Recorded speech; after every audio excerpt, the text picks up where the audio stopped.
We had wild games in Dallas on the Sunday night game in the nation's capital, Eagles-Commanders. We'll talk about those. We'll talk about the fantasy playoffs and a whole lot more. All coming up on the RotoWire Fantasy Football Podcast.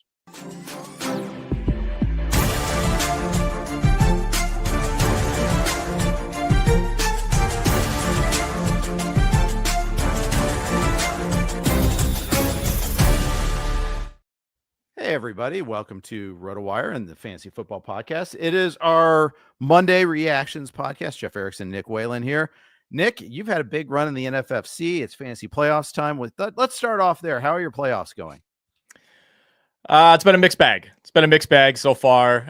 In position to reach the final in a couple of leagues, pending what Josh Jacobs does tonight against the Saints. So as long as Jacobs doesn't give us like a Jonathan Taylor-esque day, which is in the cards, certainly in the cards against that Saints defense, should be advancing to at least two finals. And then, like you said, the NFFC had a brutal week 15 that kind of put me back as far as the overall goes. You know, it's basically a sprint. You get your average points from weeks 1 through 14 added to your total from 15 through 17. So I'm digging myself out of a bit of a hole. Starting Jacoby Myers over Keenan Allen yesterday. That might be the difference maker. That was like a 25-point swing, but still have Jaden Reed and still have Tucker Kraft going tonight. So we'll see what that Green Bay passing game can do. Yeah, the lineup recriminations thing is just so tough. So brutal. Like in one league, I somehow started Sterling Shepard over Amir Abdullah, fantasy legend Amir Abdullah. Yes, that's a tough call. Yeah. But then he got hurt and you're like, oh, good grief. And had that killer drop that kind of set off a sloppy night for Tampa Bay. Yeah. So that game put me on tilt. I'm going to lose the semifinal because, Tampa Bay had all these chances. There is the sequence also in the first half where CeeDee Lamb scores, but then gets called back. And I'm like, okay, at least and in many leagues I have Lamb that were still live. Okay. But at least I'll get it on the other side here. I'll get it with Dowdle. No, it's Zeke Elliott in the picture there that gets that 1 yard easy touchdown. I'm like, okay, this is how it's going to go. I get it. That felt like a charity touchdown, by the way. Like even the crowd reaction was like a Make-A-Wish situation for Zeke to get in there. And you kind of knew it's like, initially they called it a touchdown on the field for Lamb, but we've seen this too many times where you're like, there's no way that he got that ball across without the knee touching. And it was pretty clear, but just another kind of rough night for this Bucs defense. And, I think for the most part, Tampa Bay has been able to survive that. They're clearing 400 yards of total offense every single week. They just kind of outscore teams, but especially early on. I mean, Cooper Rush was dialed in. I thought this was pretty easily his best game of the year. And we just saw, instance after instance of, Cowboys receivers wide open over the middle, running right past some of these reserve defensive backs for Tampa Bay. And, the Buccaneers are no stranger to coming back, right? They were down 10-0 early in this game. You knew they were going to find their way back into it, but the drops by Sterling Shepard had a couple, including that one on 4th down on the first drive. That was a big momentum shift that basically gave Dallas the ball at midfield to go down and score. And then, of course, the Rashad White fumble. Like, it looked like we were going to get bailed out on all of this, and Tampa Bay was at least going to get into field goal range with under 2 minutes left. Cowboys went super conservative. And, you never want to fault a player for fighting for extra yardage, but just got to get down in that situation. Yeah, I mean, because what's your net benefit there? You lose 2 more seconds. You lose, and then of course, you lost the time there too. I mean, the Bucs only allowed 3 points in the second half. Right. I mean, the defense tightened up. The defensive sequence to get the ball back under at the 2 minute warning. Wow. I mean, the hits there. I mean, I loved Collinsworth reacting, emoting to all the hits there. The Vita Vea play was awesome. I mean, that was incredible. I mean, to be able to drop back in coverage in the first part, to make that run over to the side. I'm like, who's that knocking down a tight end like that? Oh, it's Vita Vea. Ferguson was stopped in his tracks when I thought, oh God, he's going to break through and get that first down. Cause I was on the Bucs. I need a lot of Bucs things. First down ends the game for me. Of course, okay. So now I've got this hope again. And let's hit Mike Evans on a big play. We still got a chance here. No, it didn't happen. And it was just in the Dallas defense. If you look, they lost to the Bengals a couple of weeks ago, but their defense played great in that game. They gave Burrow a lot of trouble on that game. Chase went off, but they had a lot of good pass rush generated. Well, it stepped up again today. The defense has been good for about 4 weeks now. Funny what happens when you get your key personnel back. Go figure. Micah Parsons is back. Bland is back. These things matter a lot, and that's the other thing is like they played a hell of a game, but they just they got those key plays at the end of the game there, and I just needed other things to happen there. So even though it's like I recognize Dallas was the better team last night, I still is frustrating for me. Yeah, never really felt like, Tampa Bay put together, 2 or 3 series in a row where it looked like peak Tampa Bay. And, they did buckle down in the second half. You give them some credit for that, but they gave up, over 225 passing yards to Cooper Rush in the first half. I mean, Dallas scored on 5 of its first 6 drives. So when you dig yourself that kind of hole, you're just condensing the clock and trying to do everything in the second half. Turnovers continue to be an issue for Tampa Bay as well. I mean, this is now 4 straight games with multiple turnovers. They have not won the turnover battle in a game since week 10, and they've only won it in 4 of 15 games this season. So kind of something to monitor. That comes with the territory in a lot of ways when you're starting Baker Mayfield, but he'd gone through a really nice stretch in the middle of the season where he was playing clean football, starting to come back around now. Obviously, not much last night was his fault. Some of that was just, drops and obviously the White fumble, but all of a sudden Tampa Bay has lost grip of the NFC South. And, if both teams win out, I don't know if they're going to be in the field. We'll see. Yeah, and keep in mind they should have had another turnover on that sack fumble that went back for like 30 yards. That just symbolized the day though too. They're having a nice drive, and I've got Irving, I've got Evans, I even have the Bucs kicker. I'm getting points out of this. Nope, I'm getting nothing. But nice like 25-yard loss there. Yeah, all of a sudden it's 3rd and 40. Okay, so it goes. Irving looks amazing. Every time he touches the ball, I'm like, dude, he is so good. And he got 16 carries. So, and White only had 3. So he got plenty of touches, just get him I'd like to see him more in the passing game, but I get that that's where Rachaad White's strength is for the most part there. And, that was a hell of a play just to get rid of the ball by Mayfield on that last play of the game. But, so it goes. Watch CD Lamb's status next week. He was in and out of the game late with that shoulder. He's gutting through it. You could tell. Yeah. Yep, something to monitor. I mean, he's been dealing with that for a few weeks now. This was, to me at least, the most it's affected him in game this season. He's been on the injury report, but for the most part, has looked like himself. Did most of his work early on in this game. But yeah, certainly something to keep an eye on over these last couple of weeks. And you look at the matchups for Dallas at Philly next week. On paper, not a great spot, especially for an Eagles team coming off a loss. Trying to bounce back, and then they get the Commanders in week 18, which obviously should not matter, hopefully for fantasy purposes. I would imagine that your leagues should wrap up in week 17, but something to keep an eye on. I do think, again, Cooper Rush played really well. Dallas offense looked like it was clicking, and you do bring up a good point. Like, this defense went through a stretch where they were missing so many guys. It felt like it was one of the 5 worst defenses in the NFL, a defense you wanted to target both against the run and the pass, and just getting some of those guys back. Like, they were still without, plenty of key pieces, but the secondary and then the pass rush. I mean, that's really, I think, what separates this current version of the Dallas defense from what we were seing early in the year. And Baker Mayfield was only sacked 4 times, but was under a ton of pressure last night. Absolutely. We got to watch that. Congrats to Cooler Hand, won their fantasy championship, had it in week 16. Interesting there. Bucky Irving for the W there. Good for you. That's awesome. Eagles and Commanders. This was a hugely momentous game here. Commanders secure a playoff spot. They end the wild card chase in the NFC. The Niners were eliminated before they even played. Commanders are in. Good for them. What a great turnaround there. But this is a weird game. The Commanders were doing everything they could to give away this game early on. The Eagles did everything they could to give the game away late. This one killed me, Jeff. Absolutely killed me. I mean, not only was I on the Eagles for our official picks over at Bookies Plus, it was one of my strongest leans of the last few weeks. I was at the local sports book on Saturday and had the Eagles just tied into an immense number of teasers and parlays. So we're talking about like a $200+ swing by the Eagles not winning this game. And, every time that something like this happens, Jeff, I need to like commiserate with myself. So what do? I go to StatHead and I'm like, how unlikely was it that the Eagles lost this game? Well, since 2000, teams that score 30 points and force 5 turnovers were 185-4. 185-4. This was the first loss by a team that meets that criteria since 2010.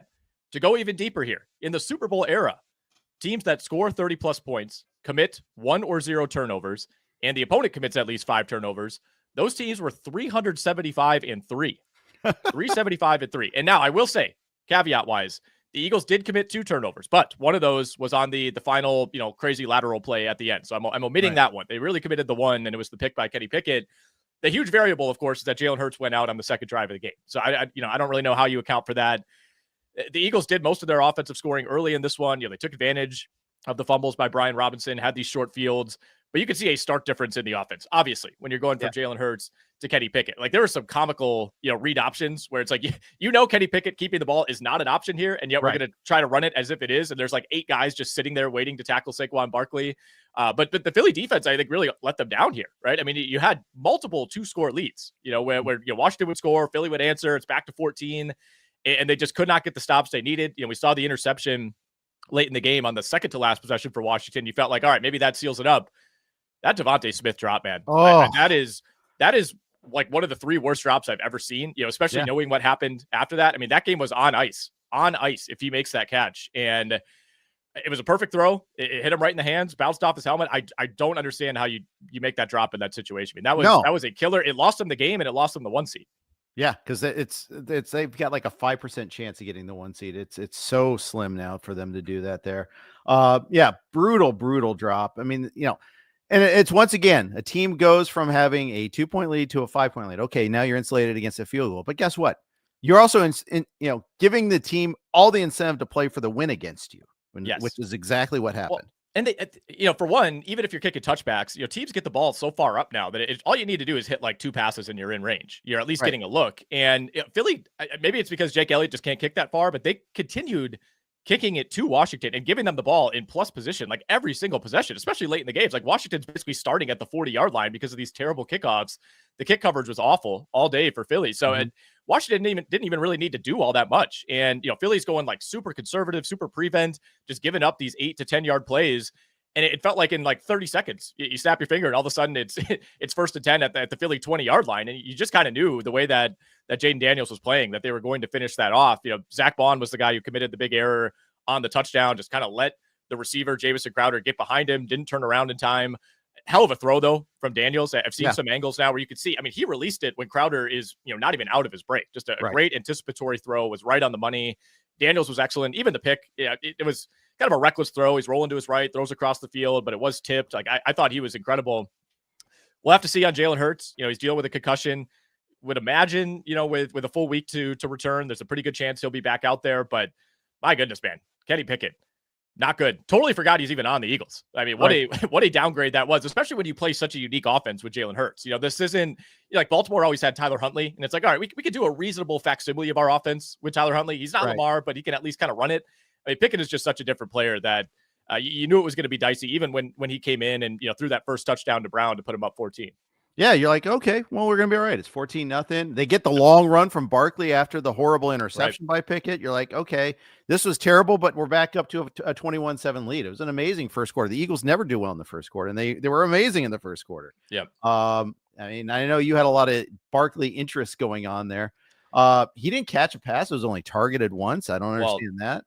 Look at the target breakdown for this game. It was not until it wasn't until midway through the fourth quarter that anyone other than Brown and Smith were targeted, and the other 2 targets ended up going to Gainwell and Saquon, and they combined for 1 catch for 6 yards. Like, this was, if they were throwing the ball, you knew 100% it was going to Brown or Smith. There was no tight end involvement whatsoever. There was no Jahan Dotson involvement whatsoever, which is kind of what you have to do, I guess, when Kenny Pickett is taking over. But man, I mean, we could go through a litany of defensive letdowns for Philly too. There was the 4th and 11 at the end of the third quarter where Washington decides to go for it. Yeah. And Jaden Daniels, I mean, there was like 5 missed tackles on this play. Jaden Daniels not only picks it up, but scrambles for 30 yards on the way to another touchdown. Yep. Huge play. 2 huge 4th down plays. In the first half, they had the 4th and 4 they converted barely. Massive game there. And it gets Washington in. It ends all the other NFC wildcard hopes. I mean, that's the other thing too, is it just, the pathway is now, for like the Seahawks, they have a very small chance to win the NFC West. In the South, there's that debate too. Yeah. I mean, Washington is not officially clinched somehow. Really? I thought they were somehow. Which is interesting. No, I'm not seeing the clinch sign next to them, but obviously they're in a great position now. It would take a wild sequence of events for them to not make the field. They're sitting at 10-5. So, 2 games clear of Tampa, 2 games clear of Seattle. And if they just take care of business next week. Oh, they lost to Tampa. That's why. Yeah. Yep. Exactly. So yeah, they're in a great spot, but haven't officially clinched quite yet. I don't have anything else on this game. I mean, I do think Jake Elliott's lack of range continues to really impact Philly. He missed another 50+ yarder before the half. It was a long one. You kind of didn't feel good about it, but yet again, every time it feels like, there's a missed field goal like that, Jeff, it's going to matter. And Philly, of course, ends up losing this game by 2. So it would have been nice to have that in hand, or at least have the option to kick a long field goal, which it feels like every other team can do without issue. Yeah, exactly. And the thing is too, it's like, you're right about the field goal insecurity. I tweeted something about like, seemed like there were a lot of missed long kicks. There were actually a lot of made long kicks too. Someone can, I had a good conversation on Twitter about that. And it's just like, just the ones that the misses stand out. Like, oh, you're trying that. Okay. I guess. It was 56 for Elliott at the half. And yeah, that was the last play of the half. I get it. You kind of have to do, especially when Kenny Pickett's your quarterback, you're not going to throw the Hail Mary. Right. Well, I don't even know if he's capable of getting it close to the end zone. And my mistake, Philly lost this game by 3. Either way, it would have tied it up in theory. But Philly was 3 of 16 on third downs in this game. Like there was nothing going on. Nothing going on. It was like run into the line, maybe pick up a yard or 2, do the same thing on second down, and then try your luck, rolling the dice with Kenny Pickett on third down. Just so many promising drives that went out. And even before the half, when they settled for that long field goal, I mean, they basically had the ball at midfield with a minute 40 on the clock and just could not pick up enough yardage to get into comfortable range. Right. Exactly. And Pickett's banged up too, by the way. So it's going to be an interesting week health-wise for the Eagles, but it just shows they really kind of they made the case for Jalen Hurts as an MVP of this team. Fantasy wise, as a killer if you had Hurts in your fantasy playoffs too. I mean, that's brutal. That's brutal. Last thing I'll say on this game, by the way, looking ahead, is the Eagles are 10.5-point home favorites against Dallas. So the early indication is that Jalen Hurts will be out there. I'm on Dallas. Even if he's out there, I'm on Dallas, I think. Yeah. But I have more time to contemplate that. The Eagles defense, I think, will bounce back, but still really brutal outing by them. Yeah. All right, let's hit up the Saturday games before we take our first break. Let's talk about the Chiefs and the Texans, first of all. This one is kind of a blah game. It's obviously punctuated. The Tank Dell injury is huge in that one there. Just in terms of the impact on the game, you could see how the Texans were devastated. They did nothing after Dell got hurt offensively. You could just see like Stroud crying on the sidelines. He was having such a big game in that game too. Yeah, I mean, it was going to easily go down as his best game of the year. Still finished with 6 for 98 and a touchdown on the play where he got hurt. And, everybody's seen the play by now. That was not what you want to see. That's not where your kneecap is supposed to be. But, right after that, like you said, he kind of felt like with the emotional hit that took to the Houston team, that it was going to be tough to bounce back. I thought for the 15th game in a row, this was just a very Chiefs outcome. Didn't really feel like they played all that great. The defense came up with just enough stops. They once again really had no luck hitting anything downfield. Patrick Mahomes, I think last week against Cleveland was like 3 of 13, tried to throw beyond 20 yards. It wasn't much better this week. I mean, they had the one long play, I think it was before half, to Samaje Perine. That was a swing pass where nobody picked him up. That was not a downfield throw whatsoever. Other than that, they only had one 20-yard play through the air. That was a catch by Hollywood Brown, who went 5 for 45, 8 targets for Hollywood Brown in his debut this season. I think that's a good sign because he only played 20 of a possible 74 offensive snaps. So high usage for him on limited snaps. Other than that, like I said, it was very Chiefs. They got a ton of calls, a ton of controversial calls that typically do go their way. The two turnovers for Houston, ended up being the real difference. That second pick by Stroud, it's hard to fault him because he's basically down to just Nico Collins at that point, but that was one of his worst throws of the year. Yeah, it was. It was massive. Huge play in that game. Especially because Houston had all the momentum at that point in time too. Yeah. Just like they got it to 7. The missed extra point was bad too. I mean, right after the injury, all that time off, it was a bad snap. Still, you could see the air coming out of the balloon there. Well, they had also, so after I believe it was after the Tank Dell play. Yeah, it was. So the next possession, Kansas City gets stuffed on 4th and 1 at midfield, which almost never happens. And you're thinking, all right, Houston's down 17-16. Like, this is your opportunity.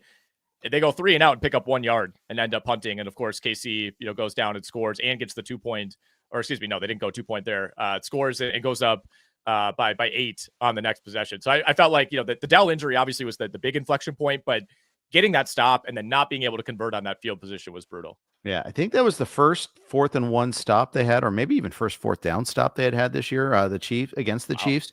It was huge. The other stat I heard in this game is the Chiefs by a wide margin lead the league in 10 play drives. This is because they're dinking and dunking. This is who they are. Let's face it, it works. You keep the opposing defense on the field. You limit the number of possessions in the game. And they're that team this year. And so it's just another one of these. And here we are, 14-1. I kind of need the Chiefs to lose on Christmas Day. Again, this is all about me and the Bengals, of course, right? But the Chiefs play the Broncos in week 18. I need that game to matter. If they beat the Steelers, they clinch the 1 seed. So I need that. I really need that to matter a little bit there. But yeah, they could lose. They could lose. They're only 2.5-point road favorites at Pittsburgh on Wednesday. So we'll see. Yep. So yeah, we'll definitely. Okay. The other game, Baltimore and Pittsburgh. This was an entertaining game. Pittsburgh really was driving the ball really well. Early on. They got they had the sequence with the long run by Derrick Henry, and they stopped it. They get the big turnover, the big interception to end that drive, and then throw the pick six right after that. Huge, just complete game swinging play there. Huge swing for those of us who are on Baltimore 6.5. This was another big favorite play for me this week. And yeah, I think you're right. I mean, the Steelers hung around in this game longer than I thought they would. The final result was closer to what I thought we would get. I really thought Baltimore was in a good spot this week, especially with no Pickens. But the pick six was massive. That basically ended any chance that Pittsburgh had to win this game or even hang around. But the fumble by Russell Wilson, early in the second quarter as well. That was deep in Baltimore territory. I think the fumble technically occurred. Technically occurred in the red zone. And not only are you taking at least a field goal off the board, but then Baltimore goes down and scores to retake the advantage. They had a field goal before half to make it 17-7. But Pittsburgh still came out. They got a stop right away to begin the second half. Put a touchdown on the board. Was starting to feel a little bit dicey. But yeah, immediately throwing the pick six after getting that gift from Lamar, which just looked like a miscommunication to me. Bateman stopped. Look, Lamar obviously thought he was going to keep going. Kind of a weird decision at that time. Like Derrick Henry is just rolling, and I still felt like there were some times where Baltimore was throwing a bit more than they needed to, but overall we're able to recommit to Derrick Henry. And this is what tends to happen. Whether it's a rematch in a game that they lost or a game after a loss. You look at the discrepancy between, okay, how many times did Derrick Henry carry when they struggled versus how many times did he carry when they're rolling? And, some of that is when you're playing with a lead, you're going to pad those stats at the end, but 24 for 162, including that 44-yarder for Derrick Henry, pretty low volume day for Lamar, only 207 passing yards, but still got the 3 touchdowns, 1 to Andrews, 1 to Likely, and 1 to Rashad Bateman. Zay Flowers still had himself a day, 5 for 100, including a long one. But as we say every week, I mean, not having George Pickens, it matters way too much for the Steelers offense. Like I actually thought, considering the weapons, like Calvin Austin made some plays. That dime on the sideline. I mean, that was an unbelievable throw and catch. Pretty good coverage, I thought, by Nate Wiggins. So, the Steelers did what they could, but not having Pickens is just, it's a killer for this downfield passing game. And Pittsburgh finished under 200 net passing yards for the 3rd game in a row. Yeah. Yep. Exactly. And it's just hard to overcome that there. We saw more Warren than Harris. More carries, more production, both. So that was noteworthy to me. They didn't get Freiermuth going at all. 3 for 16 on that one there too. Zay Flowers with that catch. He almost broke that long one for a touchdown. Broke 3 tackles on 1 tackle, basically, on that one play. It just held him long enough to get caught up there. But he's such a unique receiver. Like when he catches the ball, like he's unlike anybody else. Like most receivers either catch the ball, they turn upfield, they go down. Like he catches it and almost gets in like a defensive stance and just kind of starts, going left to right. You have no idea which way he's going to go. I mean, it makes sense that he's way up there in terms of the yak leaders this season. You mentioned Jaylen Warren out-snapped Najee Harris 40-17 in this game. Out-carried him 12-9, highest snap share of the season for Jaylen Warren. Over 60% snap share for only the 2nd time in his career. Last thing I'll say fantasy-wise here is keep an eye on Justice Hill. He suffered a concussion. Which basically just led to seeing more Derrick Henry, which is a good thing. He started playing on 3rd downs, 3rd and longs, which you almost never see from Derrick Henry. But as of right now, it looks like Rasheen Ali would be the next man up. I would have thought we'd maybe see more Keaton Mitchell, and maybe we do next week if Hill is out. But Keaton Mitchell has not played since week 12. He was a healthy and active again. Yep, indeed. I just think, coming back from that ACL, they kind of see like, okay, he's not all the way back yet. I think you're right. Because that injury happened so late in the season. But yeah, maybe. And with the short turnaround, it seems unlikely that he'll clear the concussion protocol in time. And that was off of a huge play too when that happened. All right, we'll hit the next set of games. But first, got a quick note for you from DraftKings and the Pick 6 app. We're proud to be brought to you by DraftKings Pick 6. So many NFL offerings each week over at Pick 6. Been enjoying playing on the Pick 6 platform each and every week of the NFL season. Think a certain quarterback will throw for more than 300 yards. How about your favorite receiver scoring a touchdown. Check out Pick Six, the newest way to play fantasy football and win cash right now with DraftKings. Here's how it works. Just pick 2 to 6 players of the same sport and choose if they'll have more or less of a given stat. Yards, catches, touchdowns, etc. Lock in those picks and compete against opponents for a shot at huge cash prizes. Download the new DraftKings Pick 6 app now and use our code ROTOPICK. That's ROTOPICK. Again, ROTOPICK, ROTOPICK. If you're a new Pick 6 customer, play $5, get $50 in Pick 6 credits guaranteed. Just use that code ROTOPICK. Gambling problem? Call 1-800-GAMBLER. Help is available for problem gambling. Call 888-78-89-7777 or visit ccpg.org in Connecticut. Must be 18 plus. Age and eligibility restrictions vary by jurisdiction. Pick 6 not available everywhere, including New York and Ontario. Void where prohibited. See terms at pick6.draftkings.com/promos. One of the best games of Week 16 was Vikings-Seahawks, maybe the best game and best competitive game. Their best finish, at least. Some wild stuff happening at the end of that game, and just a huge result too. I mean, the Vikings, they needed to win to keep pace with the Lions. Still got a chance at the 1 seed, especially taking advantage of the Eagles losing like that. They face each other in Week 18. Could be a huge game. Seahawks now are up against it to try to get in the NFC West. They really needed to have that win. Looked like they're going to have it for a second. But man, what a dime to Justin Jefferson. How did he get so open? Just really good back and forth game in this one here.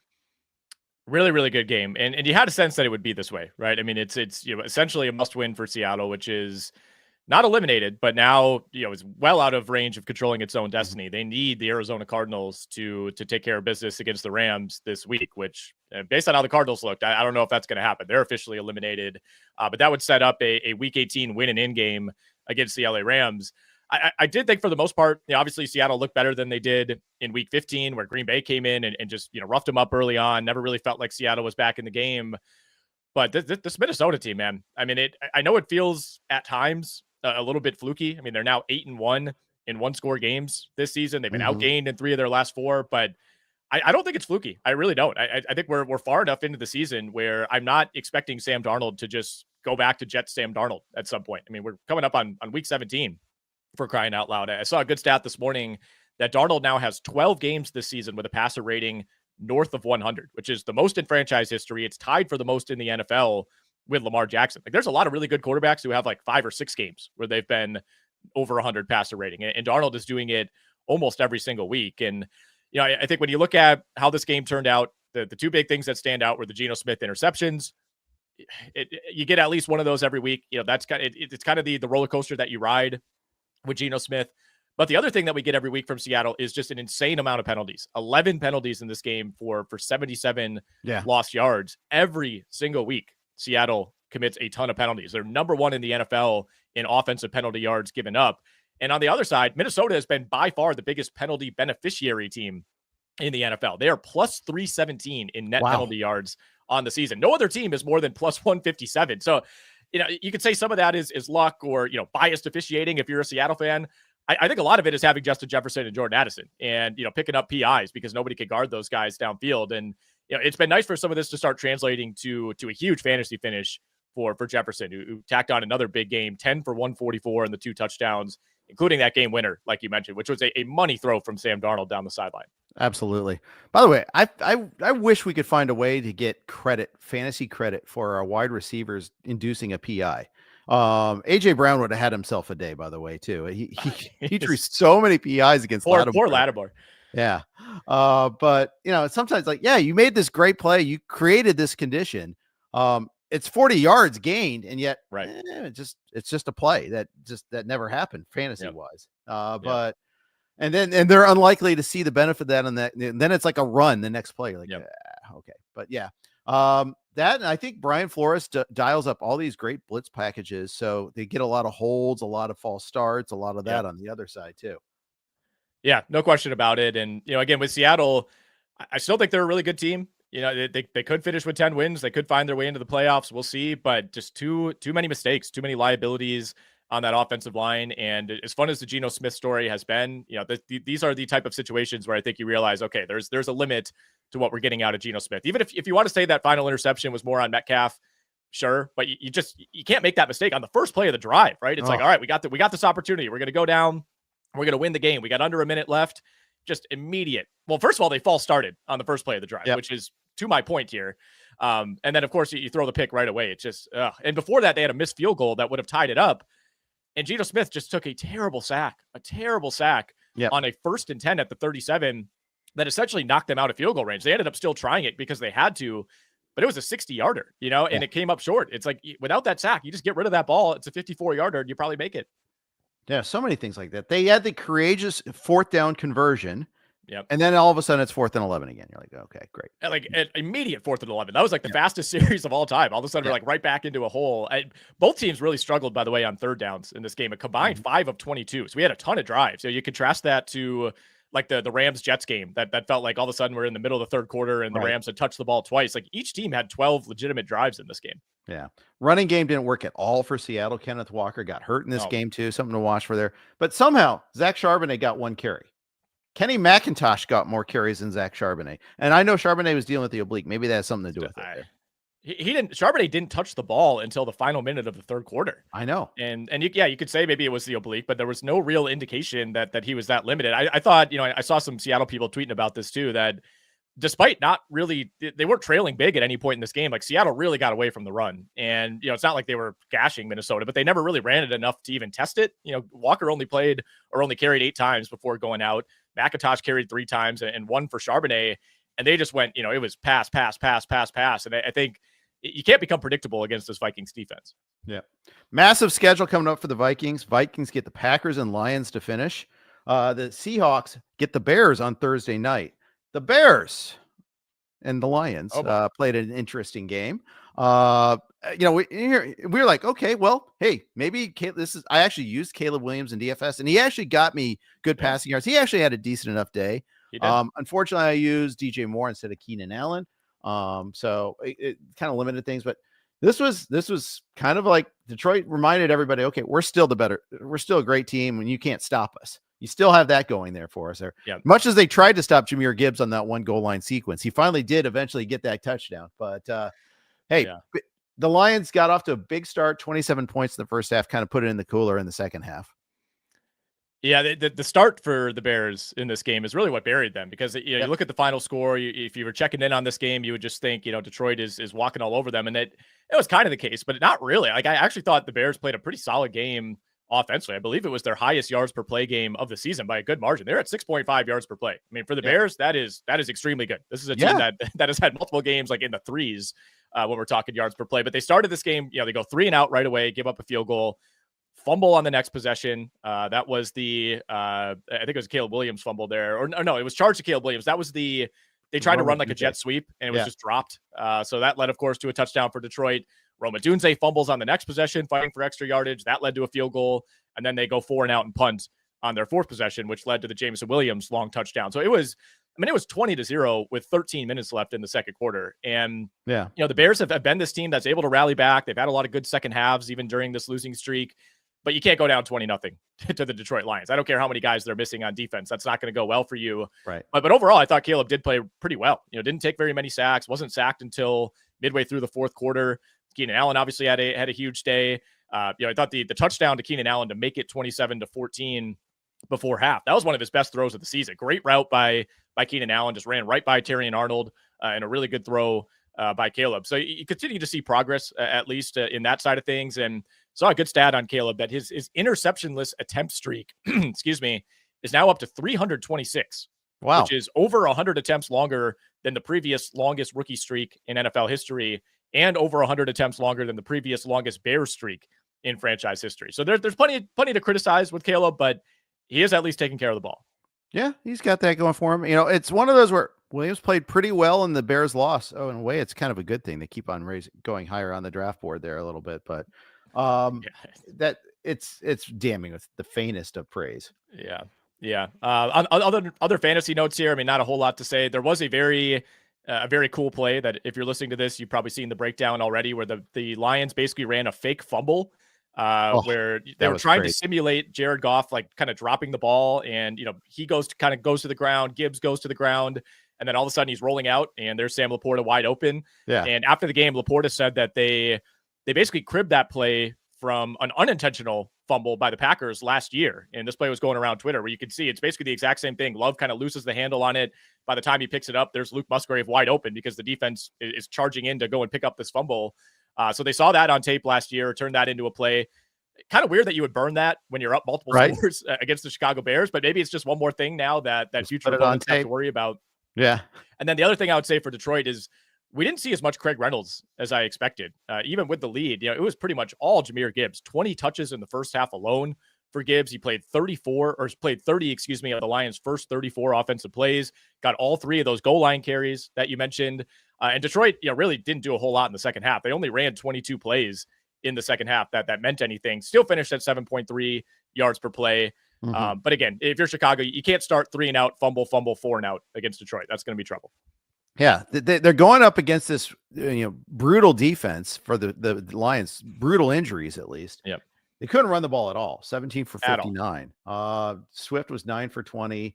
Johnson got 1 carry. I mean, they pretty much gave it up when they had that big deficit too. I mean, it's just not a whole lot, but they couldn't get it done early, and that there endeth the game. Let's move on. Stay in the NFC. Let's just keep on hitting these NFC playoff adjacent games. Panthers-Cardinals. Cardinals get eliminated in this one. Panthers had this in the done, and then Cardinals get this improbable comeback in the fourth quarter. Almost could have tied, won the game in regulation. Instead, they didn't. Panthers had to win in overtime. I'm at least happy for Chuba Hubbard that he didn't have an overtime fumble this time. The brutal injury was James Conner. He was having a day. He was just killing the Panthers. 15 for 117, 4 for 49. He had a sequence where he got 62 of the Cardinals' 63 plays, and unfortunately for him, the touchdown instead went to DJ Dallas on a pass play at the goal line. You're like, come on. And then later he gets hurt on. But they're out of the playoffs after coming out of their bye as the clear betting favorite in the NFC West. Brutal stretch coming after the bye. Yeah. Really brutal stretch. And I think this was just kind of the final nail in the coffin for what's been an overall disappointing season, really on both sides, but especially offensively for this team. And there is something we talk about every week with Arizona is the lack of downfield explosive plays. Like their only hope for an explosive play feels like, Marvin Harrison making a crazy contested catch, or, James Conner breaking a run or breaking a screen. Like they don't rip off big plays. And when you give up 3 touchdowns on your first 3 defensive drives and Carolina leads this game 20-3, I know Arizona was able to rally back, but you don't feel great about them, doing that in that situation with the lack of explosives. I also thought it was noteworthy that after Kyler essentially promised us a Trey McBride touchdown, that McBride not only did not get in the end zone, but had his worst game of the season. I thought Kyler was pretty bad overall in this game. I'm a Kyler supporter in general. This was not a good performance. I mean, Connor ended up being the leading receiver, 4 for 49. It was another inefficient day for Marvin Harrison, caught only 4 of his 8 targets. But the Panthers look like the better team, despite blowing the lead. And obviously for a little bit there, it looked like this was just going to be a redux of so many games that they've lost over the last month where, they get the ball in overtime, they punt, and you're like, oh boy, here we go. Arizona's going to drive down, but a great stop, great defensive stand. And then of course, because Arizona's pinned as far back as they were, Carolina gets the ball in great field position. And not only did Chuba Hubbard not fumble in overtime, but ran over a couple of guys on his way to that walk-off touchdown. Yeah. Well, and you could tell they were trying to strip. It's one of those, and it just, it was kind of even a half-hearted attempt because once you get in field goal position, it's like it's fumble or bust at that point in time. Although Pinheiro is no longer a reliable kicker. He was earlier in the season, but now he's just like every kick is just a nightmare. That's the thing. Is I feel like they felt like they needed to get close. I don't think you don't want to try a 48-yarder with Eddie Pinheiro in that situation. Obviously they've been burned on these overtime fumbles before, but I think, if you're Carolina, you just want to end it with a touchdown and not even have to deal with Pinheiro. Carolina was 8 of 16 on 3rd and 4th downs. Bryce Young feels like kind of dangerous in these situations. All of a sudden, Carolina ripped off 6 yards per play. That was easily the best game of Bryce Young's career. They converted a lot of tough 3rd downs. Adam Thielen was just torching that Cardinals secondary for much of the day. And I thought a really nice bounce back for Carolina because everything was kind of building toward that game last week. They're finally favored for the first time in 2 years. And then they play one of their worst games of the season. And you could have saw that bleeding into this week, but it was the total opposite. I thought Carolina played really well. Yeah, they did. So better team won, at least yesterday. For real. I really do. I think they were the better team. Yeah. Just severely disappointed in Arizona. and Connor was everything. Once they lost Connor, they didn't do a whole lot. Michael Carter came in 5 for 18. We might be picking him up if Connor can't go, that knee injury. I mean, Connor made it through most of the season healthy, and now the fantasy championship game, you may not have him. Yeah. Well, and it was Carter who fumbled, early in the second quarter too. That led directly to another touchdown for Carolina. So I would expect Connor to miss next week. Amari DiMercado's on IR. Trey Benson was inactive this week with an injury. Like DJ Dallas was playing through an illness, so he wasn't even at 100%. I don't know what that running back room is going to look like next week. Yeah, it might not matter, but someone's got to get. He's this week's Patrick Taylor nominee there for. Okay, he's the next up, but it really isn't that great. At the Rams, then versus the Niners in Week 18, if it gets to that. There, if you're still playing deep, Atlanta, improbably back in the lead in the NFC South. Well, maybe not improbably. And the Bucs at Dallas was always going to be a little bit of a tough draw, but the way the Falcons have been playing, it just doesn't feel like they deserve to be a playoff team. But yet we could get an Atlanta-Minnesota rematch here at the start of the playoffs.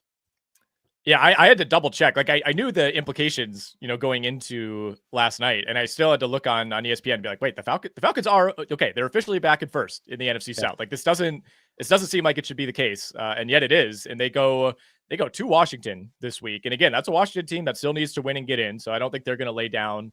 And then they get the Panthers, in Week 18, which I think that's a really tough game. The way Carolina's playing, that's not going to be an easy out. So we'll see if Atlanta can hang on to this. Obviously, we got to talk about Michael Penix. Thought he looked really good. I mean, Raheem Morris said after the game that he was, quote, almost flawless, which I don't know if I go quite that far, but I thought they let him throw it. This was not an overly conservative game plan. Now, in the second half, it was, because when you get a Drew Lock sack fumble and he gives you 2 pick sixes and you're leading by 3 scores, you don't need to be super aggressive. But I thought Penix came out firing. Didn't look like, he was operating with training wheels by any means. Drake London looked really good. He ended up leaving with a hamstring injury. Doesn't sound like that's anything overly concerning as of right now. We'll see, but something to monitor in the week ahead.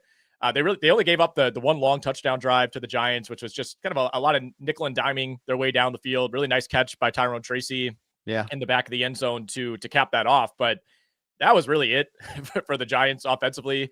I was on the under 41.5 here, and the Giants looked like they were going to ruin that late and just couldn't get it in. Thankfully, did not settle for like the ultra sad field goal and ended up just going out on downs.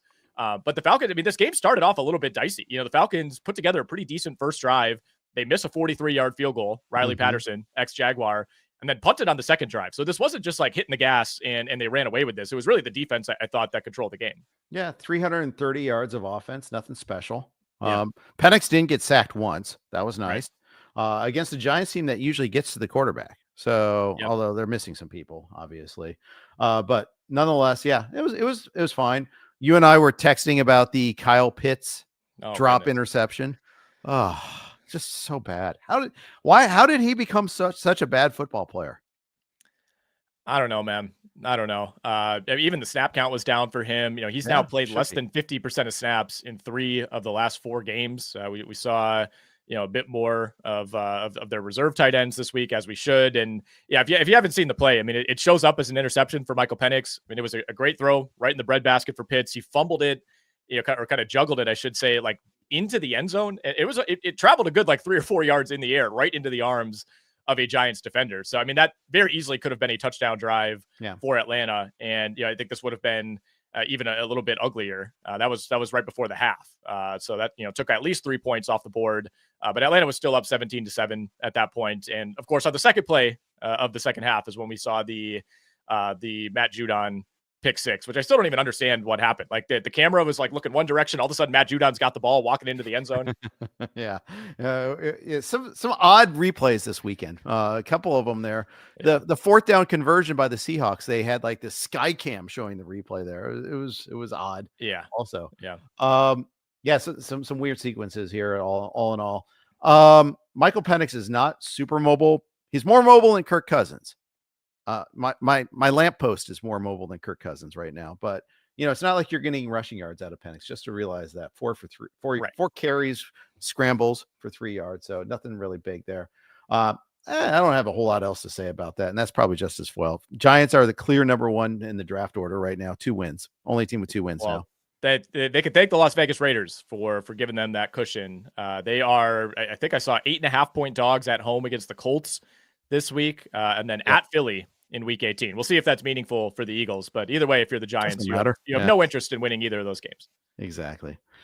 We are also brought to you by LIV Golf. A new LIV Golf fantasy is coming in 2025. New prizes, new ways to win, and more. A new season of LIV Golf is coming out in 2025. Get ready to play and sign up now at fantasy.livegolf.com. All right, let's move over to the AFC, where we had 3 teams that needed to win, all won. We'll start off with the Dolphins and the Niners. That was the closest of the 3 games. Niners, they had a little bit of a chance to win this one here. Dolphins were mostly ahead most of the game, but they had the ball down 22-17, and just Purdy had a horrible interception. Achane gets the backbreaking run for a touchdown there. But all in all, I mean, this is just kind of a fitting coda for the Niners season, is the way I look at it there. And the Dolphins did just enough to win. I did not walk away from this game impressed with either team. Obviously the Dolphins put up 29, but it was a hard fought 29 points. Niners did not play overly well in this game. A lot of difficult plays, to end up even getting to the 17 points that they put up. Just nothing came easy for the Niners. And they had a couple penalties that wiped out some big plays. Ricky Pearsall lined up offside twice on the same drive. One of those wiped out like a 25-yard gain that would have set them up for a first and goal. Yeah, right. That was when you knew it just wasn't going San Francisco's way. And it's so foreign to see the Niners struggle to run the ball like this. And, they're down to their 5th running back. So that's a big part of it. But the goal was not to go into this game with Brock Purdy finishing as your leading rusher, 4 carries for 26 yards. Obviously, they had to get away from the run. It just wasn't working whatsoever. Patrick Taylor only carried 8 times for 24 yards. That they had 2 of the running backs active, and we didn't see either of them, Keyshawn Vaughn and Abanikanda. So I think they recognized early on that they just weren't going to be able to run against this Miami front. Actually ended up being a pretty nice game for Devon Achane, Jeff. I can't make the weekly joke that he went 14 for 40, because he went 17 for 120, had a big day through the air. It does feel increasingly like the Dolphins' entire offense is Devon Achane catching swing passes and Jonnu Smith mixing in a few big plays. Like, that's kind of it. Tyreek Hill found the end zone, had a couple drops early in the game, but other than that, I mean, there's not a lot of takeaways here. I have very few notes from this one. End zone drop for Tyreek Hill, very frustrating. Tony Romo gave him the pass because there might have been a micro tip by Denore, but it was barely tipped. It should. It's you got to catch that. Just if you look at it there, it is barely tipped by Lenore, but I don't know. I thought he got too much of a pass there, and in fact, after the game, Hill addressed his drop issue and goes, "I got to get more work in practice. I'm getting the veteran Wednesday off, and I need to do better." So at least he recognizes that they stunk in this one here. But and he had another big play that was called back. Similar point of emphasis penalty. I am so sick and tired of these illegal formation penalties. I tweeted about that during after the Pearsall penalty. It's like, it doesn't affect the play at all. I don't understand the rule very well. That's on me. Shame on me for not knowing that well enough, but I'm so tired of that. We're seeing these great plays get called off, and it seems like it's like, oh, great play. Oh, wait, there's a flag after you see it, like the long pause, and then, oh, there's a flag. Oh, it's like, oh yeah, we decided this is an illegal formation again. Sorry, tired of it. Just don't want to see it anymore. It felt especially salient this week, not just in this game, but really across the entire slate. Just a ton of big plays wiped out left and right, whether it was, holds or illegal motion, illegal formation, you name it. But yeah, in this game especially, it was brutal. Only other note I have here is that Jonnu Smith became the first Dolphins tight end to ever hit 800 receiving yards in a season. What? Which is really pretty low bar to clear. But yeah, I mean, like, think of who's been like the last relevant Dolphins tight end. Like, it's been a while. Mike Gesicki had 1 year, right? He must not have gotten to 800 yards. He clearly didn't, but still. Now I got to look up Gesicki, because I think he got to 780. Yeah. Okay. So it's close. I did think it was pretty close, but yeah. Yeah. I don't know. I'll have to check Randy McMichael, but I don't think he got there. No, I trust you. I trust your stat. It's wild to hear it though. That's all. I don't have any other notes really either. Taylor didn't show much. Debo looked good, by the way. Debo's best game in a long time. Probably arguably his best game of the season, I think. Yeah, 7 for 96 and a touch, and then another big play called back where he almost scored. Yeah, should have been. Yeah, should have been even better. I mean, but that's the Niners in a nutshell. Okay, enough about that game. Let's move on to Colts-Titans, another clash of the Titans. This was a weird game, Nick, because this was a total utter blowout, and all of a sudden, at the very end of the game, the Colts had to sweat. They found a way to let the Titans, this terrible, awful team, get back into it. They're within one score at the end of the game. Yeah, I mean, this was actually a pretty good start for Tennessee. Both teams punted on their first drive, and then they hit a big one to Calvin Ridley to go up 7-0, and allowed the Colts to, at that point, rip off 38 unanswered to make this a 38-7 game. Basically, at the end of the third quarter, it wasn't until like 2 minutes left in the third where the Tennessee finally got back on the board and made it 38-15.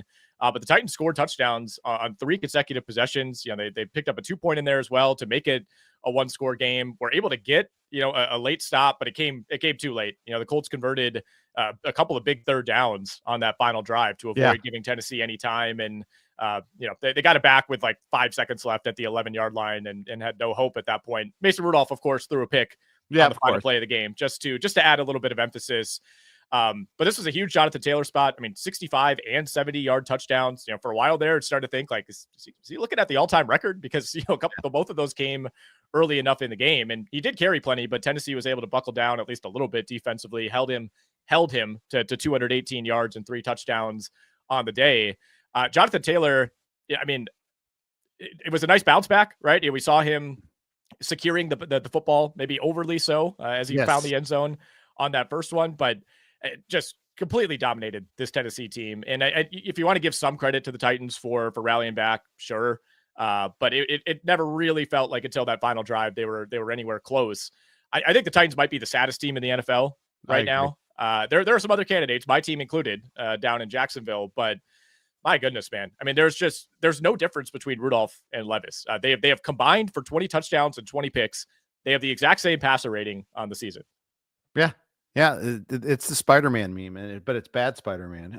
It was really, truly sad.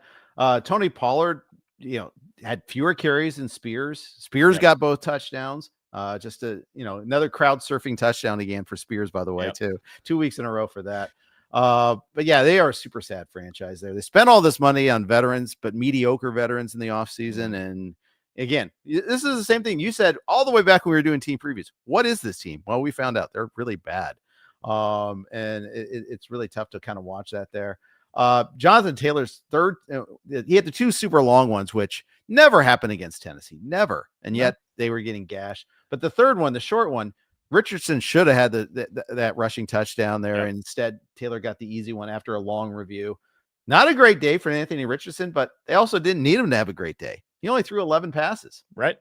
7 of 11 for 131 yards. Did throw a pick early in the game, too. It looked like it mattered. Like that was when Tennessee was up, and you're like, oh boy, like, are we going to get an upset here? No, did not matter whatsoever.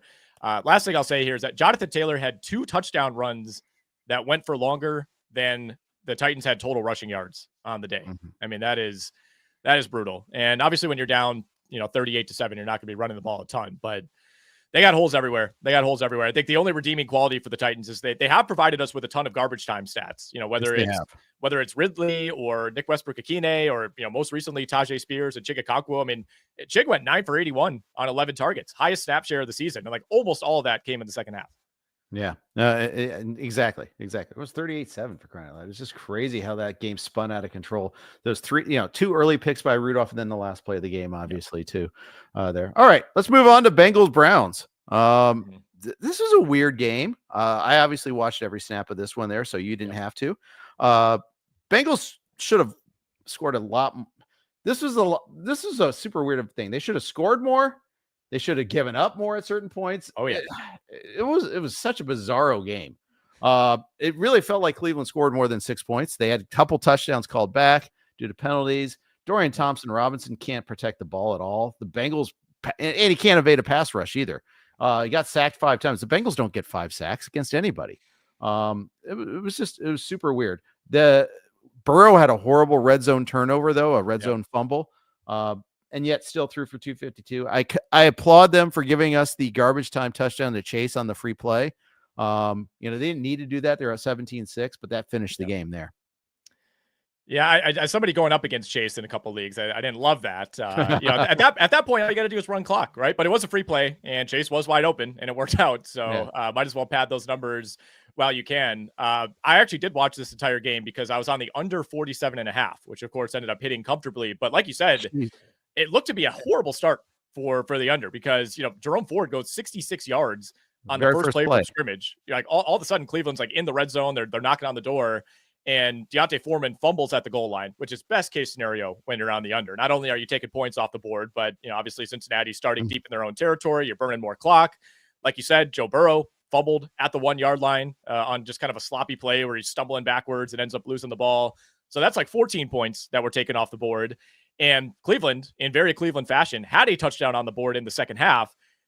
It ended up being called back on a penalty. They had 2 holding calls that end up backing them way up.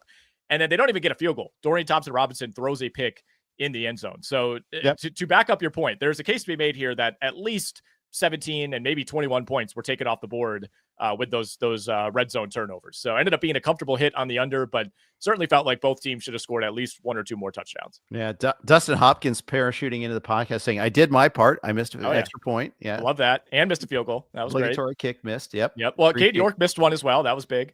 Yeah, that was. Although he hit a 59-yarder, so he redeemed himself right before the end of the half. 59-yarder in the cold. That's pretty impressive, actually, there. But, yeah, he did miss one earlier there. Yeah, the whole sequence there. And, instead of, like, rewarding Ford for the long run, let's use big running back, Deonta Foreman. And he, of course, fumbles at the one. It originally ruled a touchdown, by the way. Had to be reviewed and then turned over. Very first play, the Browns jump offside, give the Bengals some space, and that started the 99-yard drive for a touchdown there for a first drive. And it's like, okay, it's going to be a good day for the Bengals after all there. And it kind of was, but still could have been better. Yeah. This is what you expect. This was like exactly the Dorian Thompson-Robinson game that I think we thought we were getting. Yeah. I mean, it was just perfect. 20 of 34 for 157 yards, the 2 picks. It got loose on a couple scrambles, 9 for 49. But I mean, there was nothing going on really for this Cleveland offense. Jamar Chase, because of that final play, is now up over 1,500 yards on the season. First 1,500 yard receiver in Bengals history. He's in very good shape, Jeff, to win the Triple Crown. Catches, receptions would be the one that's in jeopardy here. He's got a 7-catch lead over Lamb, Brown, and Brock Bowers, who are all at 101. Chase is at 108. But, I mean, he's the leading receiver in the NFL now by, north of 100 yards over Justin Jefferson. 16 touchdowns on the year for Chase. McLaurin's the only other one in the neighborhood. He's got 12. Yeah. What a year. And they're still going to – Bengals are still probably in the playoff hunt, but they're up to 11% now playoff odds. So they're skyrocketing from 4% earlier, but they got to win this week. And they also, I mean, the Colts and Dolphins winning this week was brutal because both of those teams have relatively easy schedules the rest of the way, but still alive. Yeah. And if they beat Denver, it's going to get really interesting. Yeah. Denver beating the Chargers losing to the Chargers, was huge for them because that gave them that path of a direct tiebreak win, which they didn't have previous to that. So that is pretty massive for that. Jerome Ford was pretty good in this one here. He was great, and he got all sorts of tack on points at the end with dump off passes. Jerry Jeudy's value was completely eviscerated by DTR, only 3 targets. Jeudy was banged up a little bit in this one. I think he did have a catch that was overturned by a penalty, but still, he didn't even get I think he had 1 target in the first half. DTR just can't throw it downfield at all. Yeah. Jim Coventry was right. I mean, he had him at wide receiver 41 on the week, which seems crazy, but there is a big difference between DTR and Jameis Winston. And, Jeudy was averaging 115 yards per game with Winston, and all that came crashing back down in what should have been a good matchup, right? I mean, if Jameis is starting this game against Cincinnati, I think you'd feel great about Jerry Jeudy. Jerome Ford, like you said, 24.1 fantasy points in PPR that made him the RB9 on the week. Yeah. Pretty good. Yeah. Both backs. I mean, Chase Brown had some good runs, just didn't get in the end zone. But his evolution this year has been one of the very positive things that has happened for the Bengals this year too. That they actually don't miss Mixon that badly. No, not at all. I mean, Chase Brown looks fantastic, and obviously Mixon's had a great season as well, so they probably would have been fine either way. But I mean, he had 14 fantasy points yesterday, and that counts as his worst fantasy game since week 8. Yep. And it looked like he was going to be massive because he had like a 22-yard run early. You're like, okay, this is going to be a Chase Brown game. And it just kind of just got gummed in the muck. This whole Bengals offense got in the muck a little bit here. They didn't protect Burrow very well. They have some offensive line injuries. They go against Denver and Pittsburgh to finish the season. That's going to matter. They're going to get to Burrow. So as we saw in the first game against the Steelers. So that is something to watch for there a little bit there. But all right, that's enough of those three wannabe playoff teams. They're still less likely to make the playoffs than the Broncos, but nonetheless, just throwing that out there. We are on the Blue Wire Network. Here are their ads. All right. Thank you for your patience on that. Thank you to Blue Wire for hosting us. Let's talk about two more games. I did Nick, I did the Eagles Commanders as my first rewatch. I was excited about that. All right. I need to calm down and go to sleep last night. Let's put on Jets Rams. Why not? Boring game. Very boring game. Very quick game. It reminded me a little bit of that Rams Saints game from like 3 or 4 weeks ago where the Rams won, but it just didn't feel overly convincing. Rams only had 4 possessions in this game well into the fourth quarter. Both teams were ripping off long drives. And I think for, excuse me, like the third or fourth week in a row, the Jets passing game looked amazing early in this game. Sorry, I can't talk all of a sudden. You're very emotional about it. I get it. Yeah. Devontae Adams scoring that touchdown was a huge moment in your life. It was. But they look great early on. I mean, excellent first drive. I mean, Rodgers just finding guys open. He's moving around in the pocket. They're hitting chunk plays. Great throw from Rodgers to Adams for a touchdown. Of course, they missed the extra point, which just tends to happen when you're the New York Jets. But as is the case with New York every single week, there's a clear drop-off point. And for me, this was after they intercepted Matthew Stafford. Jets went for a 4th and 1. Got completely stuffed. Rams, of course, go down and score after getting the field position. They also missed the extra point, so that all evened out. Yeah. But overall, again, I think the Jets' offense has turned a corner. It's way too late for that to matter. And defensively, I thought they held down this Rams team that feels like they're either firing on all cylinders or they look a little clunky. It kind of alternates week to week. Fantasy-wise, Breece Hall back to a normal workload. Saw a reduction in snaps last week, but got basically all the meaningful work in this game. Tyler Higbee made his season debut for the LA Rams, found the end zone on a play where he basically, Superman dove in through like 3 defenders, but still didn't play very many snaps. Like the Rams were alternating 4 different tight ends who all played somewhere between 12 and 19 snaps. Yeah, they said beforehand they were going to limit him tops at 20 to 25. And of course, they didn't have that many snaps to give around. So it ended up being less than that. Sequence in the game there that was pretty amusing to me is like Alan Lazard had a drop in the sun. We're like, oh, we'll give it to him in the sun. He goes, yeah, but it's a second drop. Adams drops one in the end zone. They do that. They get the 4th down, lack of conversion in the end zone. They had another delay game in the red zone. Just such Jets things to do. And that's just, they get the 99-yard drive on the first drive of the game and you get the touchdown and they score 3 points the rest of the game. It's just, that's it. Kyron Williams ran really well. Yeah, the Rams focused on running the ball a lot in this one. It was cold conditions, and I think that contributed to the lack of passing. Stafford really wasn't that good in this one. Again, though, they didn't need him to be because this was they were tied for a long time at 6-6. They were down 9-6, got the field goal to tie 9-9. It just after that they just scored that. They got that touchdown. You felt like it was game over. 100%. I mean, again, as always, the Jets started off well and then hit that wall.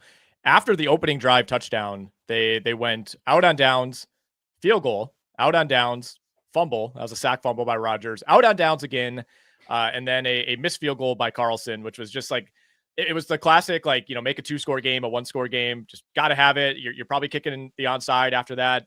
Couldn't even put that one through. Just like a super sad kick, like way right. Carlson knew like right away as soon as he kicked it, you see the head drop. And he's like, just kind of emblematic of what this Jets season has been. And, even when they were still down 10, and the Rams do this every week, they have a chance to close it out. They can't. They have to punt it back to the Jets. What do? You're in desperation mode. You're not going to win the game anyway. They muff the punt, which was their final chance at redeeming something here. So just a very Jets game, the same game they play every week, and a ton of penalties once again for the Jets too. They're up there with Seattle. Feels like every week they're just killing themselves. Unsurprisingly, Jeff, they lead the NFL in both PI and defensive holding penalties. Yeah. They also lead the NFL in players getting coaches and administration getting escorted out by security mid-season too. Yes. And, helicopter landings to fire a GM. I mean, what a the whole thing about Woody Johnson's sons and all that. I mean, just the stories that are coming out. It's just, I mean, it's the Jets. It's awesome. It's hilarious, but it's just, hey, they're more dysfunctional than my team. Wow, that's hard to do. But very tough to do. Very tough to do. Unfortunately, we still have to talk about my team, which I'm dreading. Well, I did save that to last for you at least. There. Okay, that is our last game. Well, we still got Pats Bills, I believe, right? Oh, you know what? You're not right. a lot to say in that one, but we do. You're absolutely right. It kind of memory hold that one there. Pats Bills. Let's talk about that because that was at least there were some interesting things going on there. The Drake May touchdown early on. What a dime. That was really pretty. But you know, the Pats had a real scare, but then they always do something crazy stupid to lose a game, and that backward pass fumble touchdown for the Bills completely changed the game. Completely changed the game. That came after, you know, a Ramondre fumble early in the third quarter that felt like a big momentum shift. You know, Buffalo did only end up getting a field goal on that drive, but you got to, I wouldn't say you have to play a near perfect game, but if you're New England going up against this Buffalo team in Buffalo, it's like you can't lose two fumbles like that. And one of them cannot be returned for a touchdown. That was basically uncontested. Just a brutal play there. Bad drop by Stevenson. Nobody chased after the ball. But I thought on balance, you know, obviously Drake May played well, but more than anything, the Pats just did a really good job of picking up first downs, chewing clock, keeping the ball away from this Buffalo offense. It's not like this was some like, you know, Herculean defensive effort. The Bills just didn't run that many plays. They only ran 23 plays in the first half. They were outgained by 100 yards in that first half because they just didn't have the ball. I mean, the Pats had their second touchdown drive to go up 14-0, 16 plays, 91 yards, took 10 minutes off the clock. Yeah. Yeah.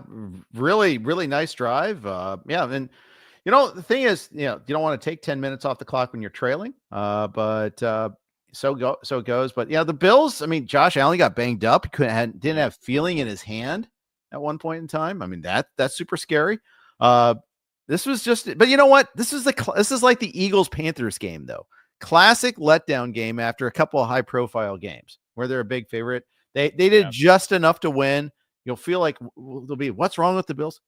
It was just a frequent opponent letdown game. Yep. I think it was just one of those things that had to happen that way. Yeah, just a weird game for Buffalo. And I know it ended up being a 3-point result. I know they were down 14-0. At no point did I feel like the Bills were not going to win this game. I mean, they played like a C- game overall and still ended up winning relatively comfortably. I mean, that last touchdown for New England, it came with, I think, like 2 minutes-ish left on the clock. And they should have had a little bit more time. And they took forever to punch that in. They ran 10 plays from the 8-yard line or closer. There were some penalties in there, so not all those counted, but they just took way too much time off the clock to get that final touchdown. I will say that there were no big plays really for Buffalo, which is a complete contrast to the last few weeks. You know, this offense is just ripping off huge play after huge play. They had no passing play go for more than 17 yards. However, 7 different players had a double-digit yardage reception. So it ended up being kind of a bad fantasy day for everybody but James Cook. Yeah. No more than 26 yards receiving for any pass catcher for the Bills. Right. That's just brutal. Amari Cooper just got 2 targets. That's better than last week. But after the last 2 weeks of scoring orgy by the Bills, this is definitely a come down there. But so it goes. Drake May got credited for the fumble on the defensive touchdown, which is just, but because technically the last player to possess the ball, I guess. Yeah. Because Stevenson never fully possessed it. They had some issue with him going backwards in the first place. He kind of ran the route wrong. Yeah. Calling the play in the first place is also maybe part of your issue there too. But so it goes. But again, it's not a bad result for the Pats. They played better. They're fine. They stay high in the draft order there. All right. Jags Raiders. Raiders break their losing streak. This is I don't know. You paid closer attention to me on this game. It was the one that very infrequently came up on Red Zone, and my other TV was locked in on. I was alternating between Seahawks and Vikings and Dolphins and Niners there. So tell me more about this game. Well, I watched every single snap from this game, and if you did not watch it, I can assure you that it lived up to exactly what you thought it would be out of a meaningless Jags-Raiders game. Both teams jockeying for draft position, certainly meant more for the Raiders to win this game as far as them, tumbling out of contention for the number 1 pick. But I did see post-game, Mark Davis was apparently thrilled that they won this game. You don't see a ton of tanking in the NFL. It feels like every year, a team wins a game that they shouldn't win and, affects their draft position. And I like Jacksonville to win this game. And part of it was the thinking that Vegas should have no interest in winning, but that was not the case. My goodness. I will say, to sum up this game, here's what happened. Late in the second quarter, the Raiders had a 3rd and 7. They false started on back-to-back plays. So all of a sudden it's 3rd and 17. But the Jags then jumped off sides on back-to-back plays, and it's back to 3rd and 7. And then they throw incomplete and punt. Like, that was just like the best possible summation I could give you. Is just mistakes all over the place, sloppiness all over the place. It was a very evenly played game overall. Obviously, Vegas ended up winning, and justifiably so. But Tank Bigsby had a huge fumble on a big play right before half. That gave the ball back to Vegas. Brenton Strange fumbled just before the half. Jags were in field goal range. They were going to kick the field goal. He fumbles on basically what would have been the last offensive play. So back-to-back fumbles by Jacksonville to conclude the first half. You could just see Doug Peterson is just like, I'm so done with these guys, and they're done with him as well for what it's worth. Brian Thomas ended up salvaging a nice game. Would have had a long touchdown in the third quarter. Dropped a perfect throw from Mac Jones, but the Jags had a hold on that play anyway. So even if he would have caught it for like a 70-yard touchdown, it would have been coming back.